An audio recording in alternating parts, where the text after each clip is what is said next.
you're being... Am I wrong? Yes, you're not only wrong, but you're being somewhat impolite to the guests that you bring on the show here. I'm just trying to get some information out. Now, when it comes to whether it's the bullet train or our roads, we have to spend tens of billions of dollars to fix up our roads. Governor, so there's a lot to be done. Governor, the people who voted for the bullet train now wish they could vote again. If they could vote again, they would not vote for it, and you're pushing it still. I don't get it. You know what? If you wanted to have me on to talk about bullet train, I will.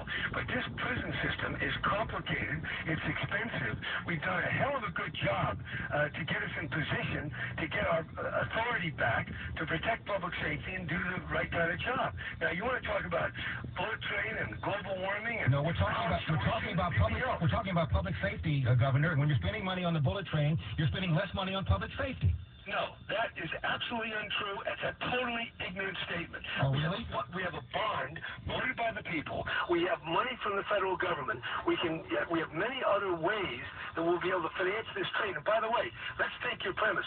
Let's get rid of the bullet train, and we'll have to spend more money on airport expansion and more money on freeway expansion, and we'll spend more than we have to. We need a mixed transportation system. We got bullet trains all over the world. China's built 5,000 miles already. Right, losing money. Is the leader, and I think we can do our people proud by having a modern transportation system. Okay, Governor, the joke about our system is one of the things the voters voted for is to make sure that it's run without subsidies. You mentioned the trains in China. They're run with subsidies. You're not going to run this train without a subsidy. You don't think the freeways are run with subsidies? We're talking about a train. Airports are run with subsidies? Come on. It costs money. If you're one of these anti-government guys who wants to dismantle the basic infrastructure of civilization, you and I have a disagreement. Now, look, I can't... Now who's being rude and unfair? I never said anything about dismantling government, but the people that voted for this bullet train, if they had a chance to vote for it again, would turn it down. Yeah, that's what you think. I don't agree with that, but look, you invited me under the pretense. No, Governor. Your staff called us, and you wanted to come on the show, and now you're unhappy because I'm not kicking your butt. I'm not going to do it. I'm very happy. I think this is great because you're getting a different point of view to your listening audience. That's good. I like that. And you don't have to agree with me. I don't have to agree with you. Governor, we have $500 billion of unfunded pension liabilities in the state, and you're responsible. You're the one who did the collective bargaining agreement. You're responsible. Hey.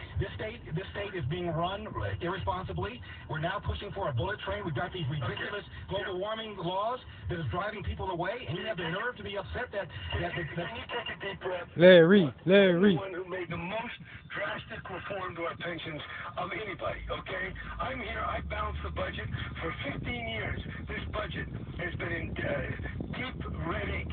I've got $27 billion. I'm reducing not only the prisons, the prison workers, the employees all over the place.